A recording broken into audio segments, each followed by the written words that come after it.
I have a new sub-quest available. I'm not going to do it. I'm probably going to do it like behind the scenes. It seems like a game I'll actually play on my free time if I'm not recording a YouTube video.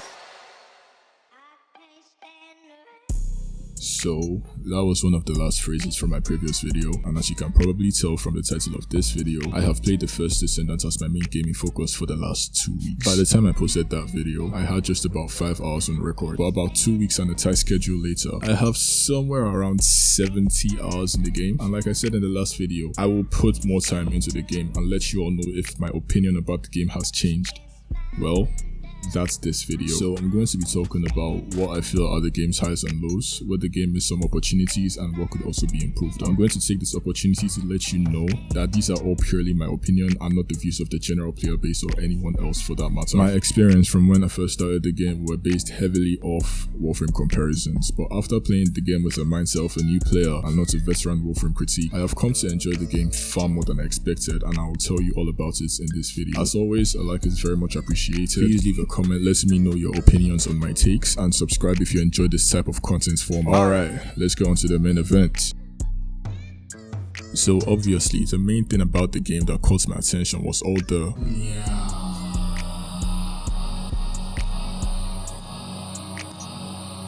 But believe me when I say that there is a lot more to the game than just cultured goon bait. Since the game is still relatively new, the storyline isn't as deep as that of Warframe's, at least not yet. Most Warframe veterans will tell you that the game's success wasn't done in one day, wasn't done in 1 month, not even a year. It has taken Digital Extremes 11 years to build their reputation and player base to what it is today, so one can understand why people get mad after playing the First Descendant and being disappointed that it is not a one-to-one replica of Warframe, right? Well, let me explain something briefly before we get into my personal takes. I've put over 700 hours in Warframe in the first year I played it, and to be honest, with each storyline, main quest, side quest, Warframe backstory, I have come to realize that Digital Extreme didn't have a specific direction in mind for which they wanted the game to go from the start. They were really just trying new things and seeing if the player base liked it or not. They patiently listened to players' complaints and implemented fixes in accordance to what needed to be fixed. Trust me, it says a lot for a gaming company when one of the biggest complaints in a game is that a character is too overpowered and clears missions excessively quickly. Warframe is a solid example of gaming devs that care more for their players than their profits. So how does this relate to the First Descendant? Well, first, let's take a look at Nier Automata and Stellar Blade. These are two beautiful games with stunning design and storytelling. Any individual who hasn't done their research would say Stellar Blade copied Nier Automata and just made the main character more naked to attract more customers. But the truth is that Stellar Blade was simply heavily inspired by Nier Automata. The creative director of Stellar Blade did say it himself that Nier Automata helped him rediscover the kind of game he wants to make. So while focusing heavily on the basics of what's made Nier Automata a great game, he also introduced his own elements and worked together with his development team to create what is essentially the perfect predecessor to Nier Automata. And that brings me back to TFD. I would say that the entire premise behind TFD follows the story of Stellar Blade and Nier Automata. While focusing heavily on the aspects that made Warframe a timeless classic for over 11 years after release, TFD focuses heavily on their own style and storytelling as well. It is not just a prime example of homework copying while leaving out the workings, it's the definition of showing how different workings can still result to the same answer. Yes, I will still admit that they are far from perfect and aren't worthy of being a Warframe predecessor yet, but they have time to work up to it. Their progress from pre-season to current season shows that they are indeed listening and working on prioritizing player experience over profits. That's enough glazing for now, more on that later. Starting with what I believe are the downs of TFD, my first stand will be the Now, much like Warframe, in order to acquire rare materials in TFD, you will have to crack open a few Amorphous materials. These are essentially the void relics used to acquire prime parts to build prime Warframes and weapons in Warframe. But as similar as they may sound in terms of functionality, they vary quite a bit in practice. You see, Warframe actually allows you to acquire base Warframes and weapons from simply doing regular missions and defeating bosses. You are granted one of the 4 parts to build a Warframe this way, so you can at least understand my surprise when after acquiring 3 more Descendants from missions alone, I go to the lovely Anais to see who I will build next from the next couple of missions, just to find out that every other Descendant I had bookmarked to acquire had to be gotten from specific Amorphous materials. I couldn't simply do a mission multiple times until I was granted the Descendants parts needed. No, I had to go do specific missions, which would take me anywhere between 10 to 20 minutes depending on my internet connection. Be granted the Amorphous material, go talk with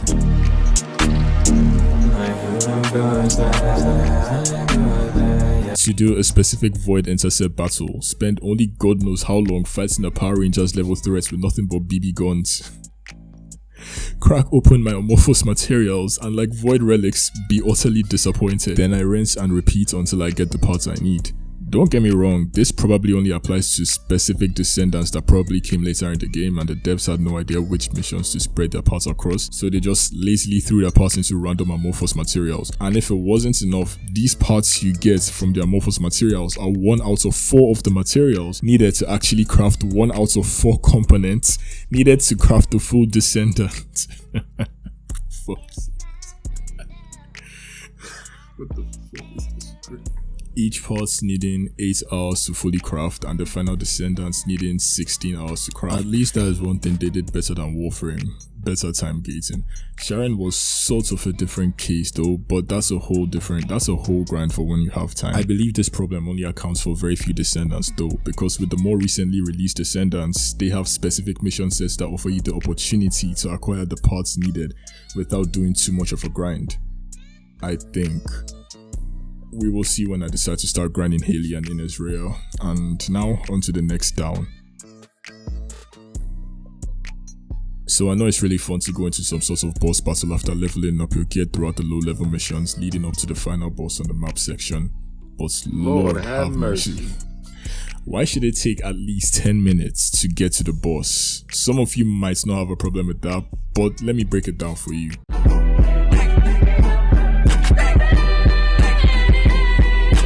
Starting a boss battle for the first time can take you up to 20 minutes. You'll have to go through some goons, not that type of goon, some low level side missions and a low level boss sometimes before getting to the actual boss fight. Now in my case, I was gathering materials to craft some Descendants components, so I had to repeat some low level dungeons multiple times to get the Amorphous materials that had the parts I needed.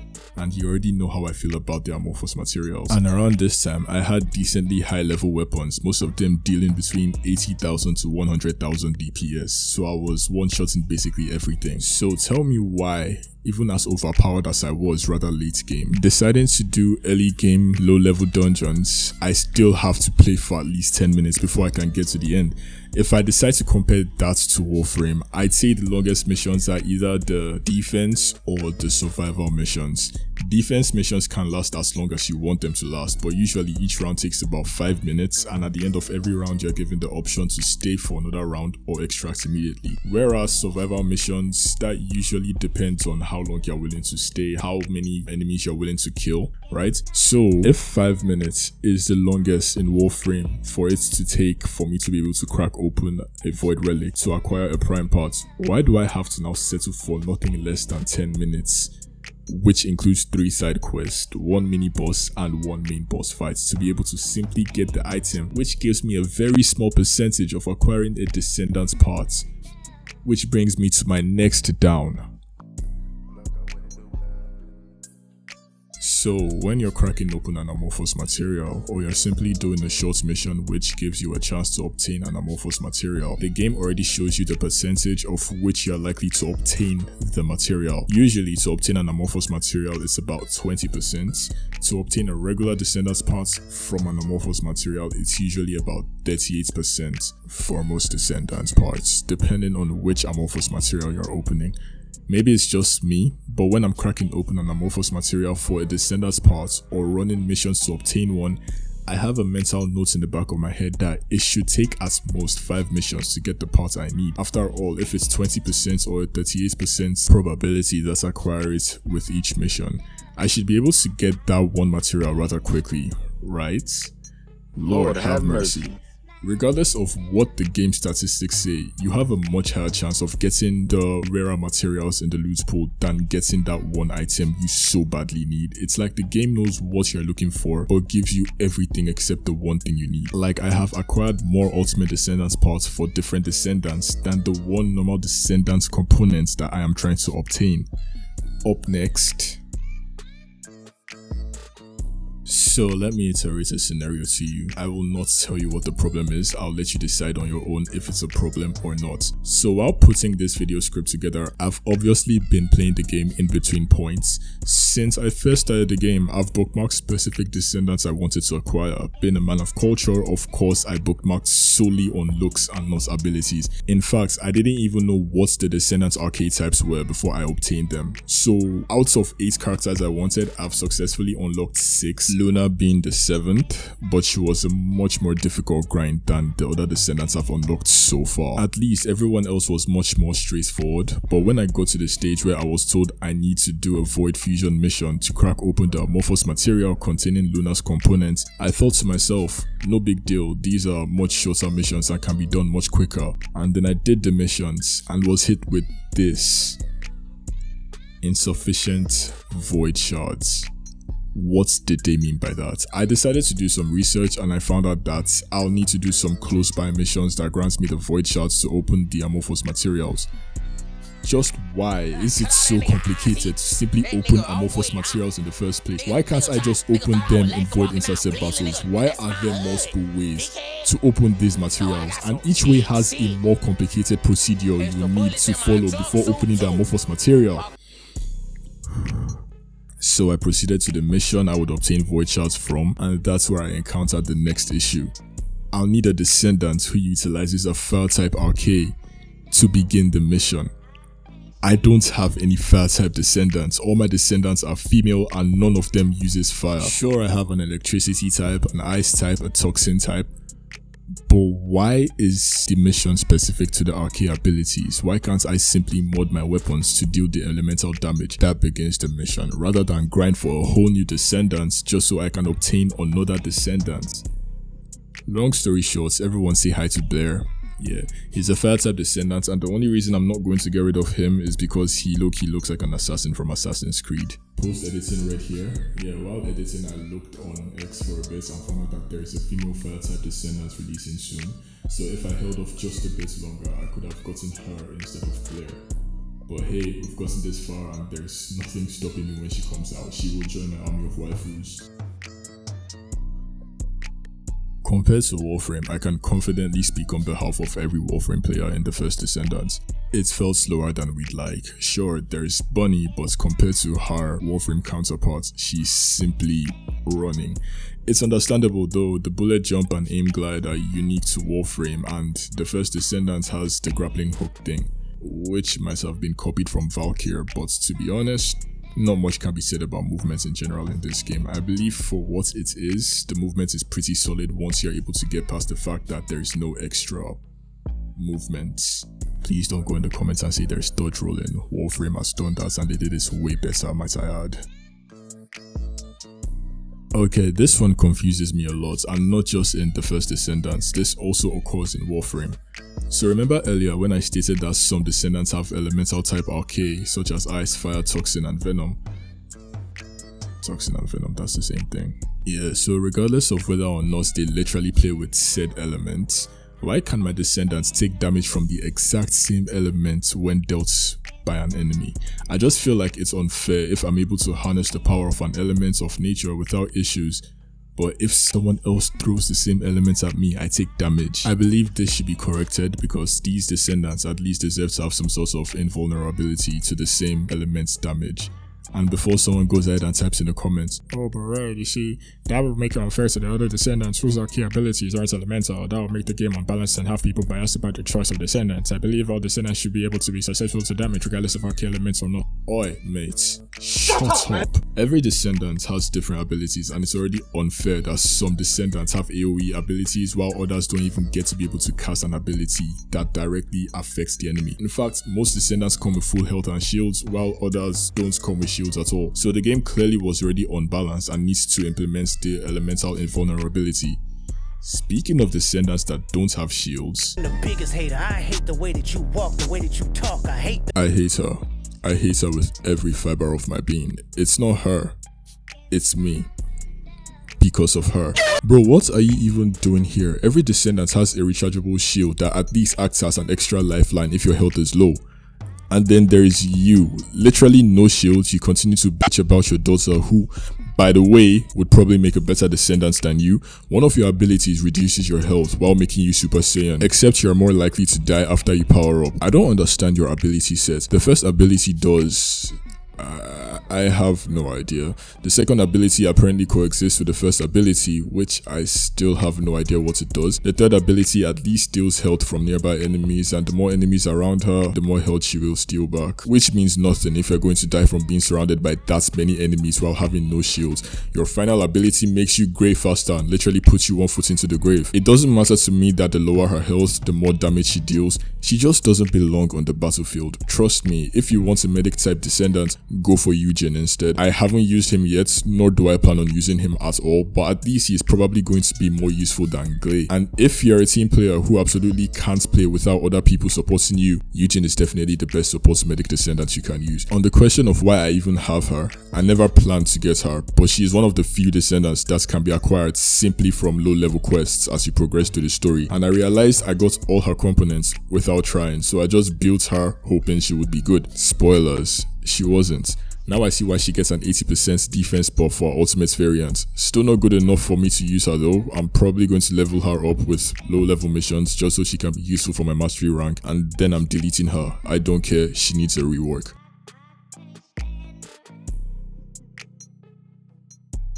Basically, this mode solely exists for if you think the game is too easy and also to gatekeep the learned ones. Personally, I love how they implemented this mode. The enemy spawn with less health while dealing more damage, and the enemy spawn rate is increased, meaning it's basically you versus a horde of Vulgars. That's the hard mode. If the enemies had the normal spawn rate, it wouldn't feel all that hard in my opinion. It should just be a matter of not taking damage, which is relatively easy if you're quick to kill off the few enemies that spawn. If you don't know how to build on your Descendants and weapons for AoE damage, then you might have a problem surviving this mode, but if you understand the basic concepts of looter shooters and enemy level scaling, then you shouldn't have a problem beating hard mode. My only problem, however, is how often you're liable to get knocked down if you're over surrounded. In some cases, you can get knocked down not once but up to 5 times in a row and never getting the opportunity to get back up and jump out of the way. And this could easily cost a life, and sometimes when you die and respawn too close to the enemies, you are very liable to be knocked again continuously until you're dead again. Now I'm sure there's probably modules to counteract the knockback effect and reduce the recovery time from being knocked down, but most people's priorities when modding their Descendants are health and shields primarily, followed by defense and abilities. After playing the game for over 70 hours in the last 2 weeks, I've been able to only attain mastery rank 14, which almost isn't enough for any other modules to be added if you've maxed out the level of all the basic modules needed. But then again, it's time dependent. Spend more time playing the game, get higher mastery ranks, unlock more module capacity, and more to your heart's content. Hard mode is a double-edged sword, and it's only the truly dedicated players that can wield the sword properly.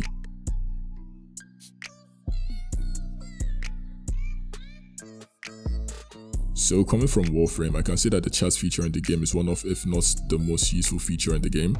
As a new player who needed help in some high-level missions and difficult bosses, there was a designated chat section for requesting assistance. As a mid-level player who needed some platinum to buy more Warframe slots and skins, there was a designated chat section for trading most items, including platinum. As an endgame player who has done everything the game has had to offer and now just focusing on making my Warframe look as deity-like as possible, there is a chat section for showing off my Warframe drip. My point is, the chat functionality in Warframe is super useful for all players, regardless of how new you are to the game or how many hours you've spent mastering the game. You will always need to communicate with the community for one thing or the other. And that's why the chat's functionality in TFD confuses me so much. I haven't had a single use of it in all 70 plus hours of playing the game. I have gotten to endgame content and not once have I had to communicate with another player. To add to the confusion, there is also a voice chat functionality for when you want to talk with your teammates, I assume.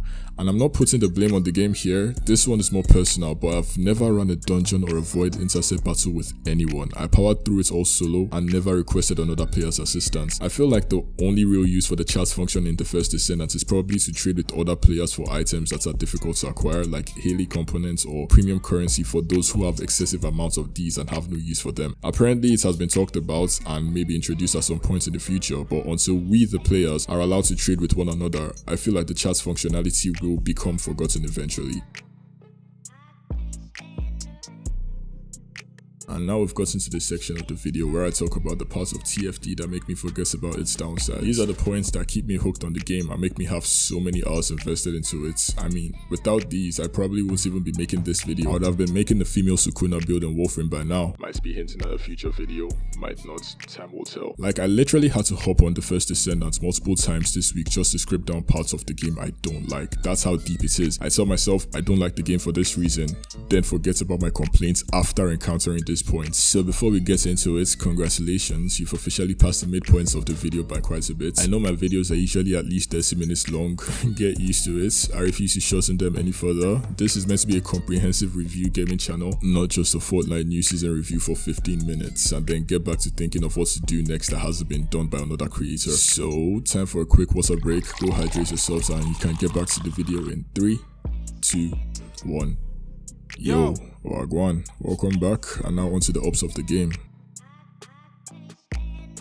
It might seem like a small feature, but it's really huge for me, most especially coming from Warframe. In Warframe, there isn't really a feature that allows a player to scan for enemies nearby to know their exact location or just resource boxes in general. Maybe there's some mods that allow you to see loot crates on the minimap and some weapons that allow you to see enemies hiding behind the wall, but those can only be used at specific times. You can't just spam it continuously to give yourself an environmental advantage at all times. But in TFD, basically you can spam the area scanner infinitely for everything. Enemies, resource boxes, anything. Trust me, if you're coming from Warframe, this is a feature you'd find yourself using a lot, and quite frankly, I can't live without using it anymore. Like, at a point during the week, my controller died and I was forced to use my keyboard and mouse to play while I waited for my controller to charge, and I shit you not, I found it so difficult to play just because I didn't know which button was the scan button, and once I figured it out, I couldn't stop spamming it even on keyboard and mouse. Okay, wow, first of all, like I keep mentioning, I've spent over 70 hours in the game and I'm already at mastery rank 14. It seems like the game is more generous in terms of what contributes to your mastery rank. I might be wrong, but I feel like virtually every weapon and rare items are unlocked and attainable once you get to mastery rank 15, and the game makes it easy to get these ranks quickly. I might not have pointed it out before, but I have just under 700 hours in Warframe, and all I have to show for it is just mastery rank 11. Granted, for both games it gets more difficult to acquire mastery ranks as you get deeper into the game, and there's only a finite number of missions and items you can rank up to contribute to your mastery rank. In case you're confused and new to the concept of mastery ranks, basically these determine how powerful you are in the game. They determine how much the base module capacity is for every descendant and weapon, meaning you can unlock a new descendant now and equip them with high investment modules you have on your high level descendants to give them a better chance at survivability in hard mode missions. They increase your inventory slots so you have more space to carry more items from the battlefield, so now you have a lower chance of missing out on picking up that one powerful weapon that does crazy DPS. They increase the amounts of module slots you have. Granted, there's a set limit once you reach a particular mastery rank. They also provide permanent boosts to your descendant stats and capabilities, making them more effective in game. There is more, but these are the best I can think of off the top of my head, but you get the point. More mastery rank equals higher damage equals faster mission clearing equals faster access to rare rewards, etc. And unlike Warframe, you can just straight up increase your mastery rank without having to do some rank up quests that, mind you, if you fail it, you can only do the rank up quest again after 24 hours. So you're basically stuck on your current mastery rank until you successfully completed the quest. On to the next. Okay, so this one I really like. So you know when you finish a game and then you're given the option to play the game all over again in hard mode. Some people do it, some people ignore it, some people just close the game completely and forget about it. Well, that's not the case for this game. So basically, when I got through the whole map in the First Descendant, I was expecting the main story quest to end and now hard mode would simply be just an option for if I wanted to farm rare materials. Boy was I wrong. Imagine my surprise when I was told to acquire materials in hard mode in order to progress through the main story missions. I was shook. In Warframe, the hard mode is called Steel Path. Now you can choose to play Steel Path if you want more of a challenge now that you're overpowered and one-shots everything. There isn't really a lot of rewards that are exclusive to Steel Path, therefore I don't feel obligated to play it. 700 hours in and I'm still too scared to take on level 100 enemies because my most powerful weapons basically shoots marshmallows to these enemies. But in the First Descendant, understanding the level scaling of your weapons and enemies makes it easier for you to take on every enemy in the hard mode, so you don't really have to stress too much in my opinion when it comes to doing the story quests. Not much needs to be said for this point in particular. I mean, just look at these. Oh, and to make it better, apparently jiggle physics will be in the game really soon. What a time to be alive, am I right? I think my main reason for really playing this game at first was to debunk the rumors of how the First Descendant is just a sexier version of Warframe. Then I started playing the game and was mostly blinded by all the half-naked characters in the lobby. So I went on a new mission to try and see the game for what it is beyond the sexualization. And to be honest, I'm glad I did. The First Descendant is a solid game that can become addictive if you know what you're doing. And the sexy characters are just an added bonus to what's essentially an already great game. Well, technically these are 2 points, but they are mentioned for the same reason, so I'll pair them as 1. Lord have mercy. We must stay focused, brothers. We must stay focused. I keep coming back to these two cause just wow. Forget the fact that there's cheeks in every corner of the game. Whoever they use as the face models for these characters needs to be paid extra just for existing. Maybe you guys can understand for Nell, but confused for Anais. Maybe it's a personal thing. I just find blue girls attractive in general. Widowmaker from Overwatch, Shiva from Fortnite, Rani the Witch from Elden Ring, Sokaku from Zenless. Wait, we can't say that. No, she's not a child. You're joking, right? Yeah, she's considered young for her species, but technically she's older than Yanagi. Okay, fine.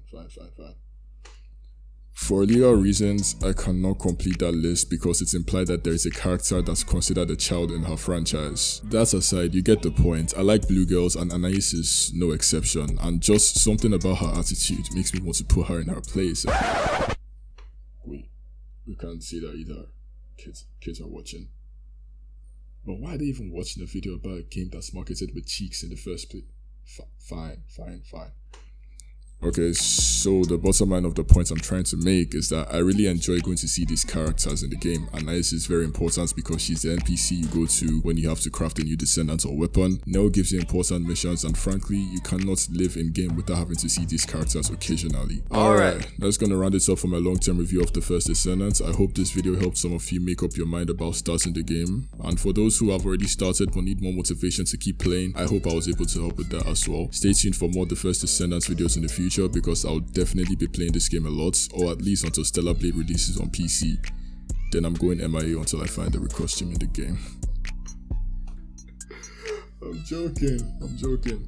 I'll try to release at least 2 or 3 videos a month from here on out, and I hope you lot enjoy this type of content format. Leave a like on the video and comment your opinions on my takes, or just comment your favorite blue girl. You cannot say Cortana. I need to understand her lore first. Please subscribe if you enjoy comprehensive game reviews like these, and that will be all. Peace.